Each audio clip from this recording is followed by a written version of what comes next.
Ladies and gentlemen, boys and girls. Welcome back to another installment of Coding with Coco. Today, we'll be making websites with Flask. This will be an running series, and we're just gonna start it up here. So first, we're gonna import Flask. So from Flask, import Flask. So we're gonna make an app variable. Name. Let's see, Flask with underscore name. Underscore. So now we have that set up, we can make our first page here. So we go app.route, and the route's going to be /. So we name the function whatever we want. We'll make it main. You can name it whatever you guys want, and we'll just return hello. So go down here and we'll go app.run, and we'll set debug to true. So now we'll go and start this.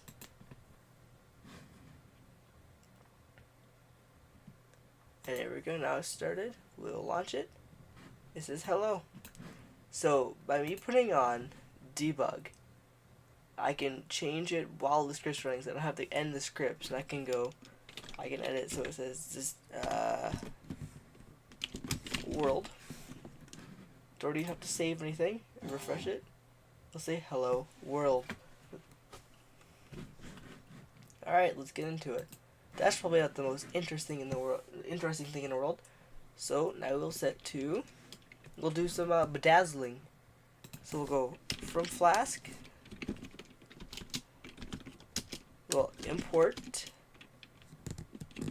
render template, which will create those render HTML files. So we'll jump in. You have to make a directory called templates to be able to run it. It has to be templates with lower T. So I already have a pre-grade HTML here. So we'll create a thing that writes out text. So let's go h1 or text that you input. So like you put into the browser or the URL and it'll put it in. So let's go hello. We'll go to 2 curly braces. We'll put name and then 2 curly braces. So we'll go back to that. Will run the variable inside the HTML. It's like putting .format or %s. So we'll put here and we'll go angle bracket name angle bracket, and then in this we'll put name is the default will equal Coco. So we'll go like this. We'll go release this and we'll go render template, and we'll go main.html, and then we'll set name equal to name. So now we'll switch back into the browser and we'll hit run, and we have to put a name here. So we'll go /Coco. Oops, I am running some CSS. Let me delete that.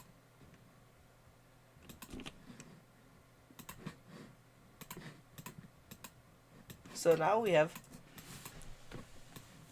hello Coco. Yay, it's all good. Everything works. So let's bedazzle it. I kind of got ahead of myself with this, but we can set up CSS. It had all CSS and images and stuff had to be in a file called static. So you go into main CSS. I have my pre-written stuff right here. So we're gonna set some things. We're gonna set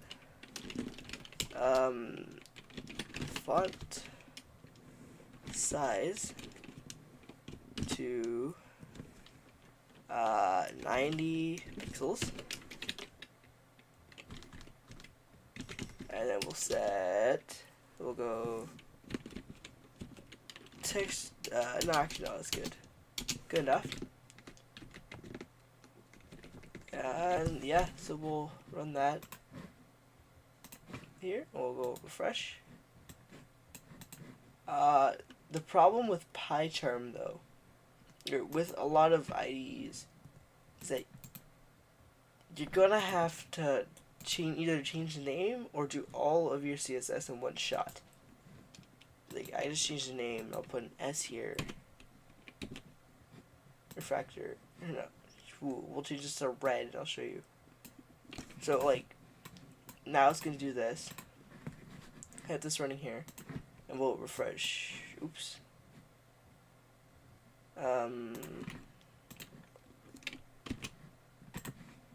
And we'll refresh that, and I'll change it, right? Now, if I go back to PyCharm without changing the name, I'll change it to red. Now we'll try and run it. It will not work. So you're gonna have to change. You're gonna have to refract the name, or rename. So I'll name it. You cannot change it to a previous name because I'll run that previous script, which is weird. So we'll fract.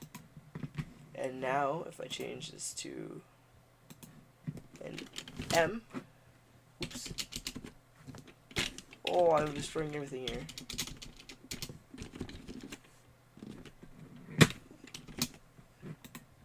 So now we do that, and we'll go back, and I'll change it to, I won't even run it anymore. Pfft. I must have broke something. What means. So now it'll be red. You have to change the name, which is not good. So, I hope you found this tutorial helpful. And we'll do some other things tomorrow, or next video. We'll be doing more advanced stuff. This is to show you to set everything up, make sure everything's working. The code for this, which is like 8 lines, will be down in the GitHub, and we'll keep adding onto it every video. Thank you for watching. Remember to like and subscribe. Comment if you need any help.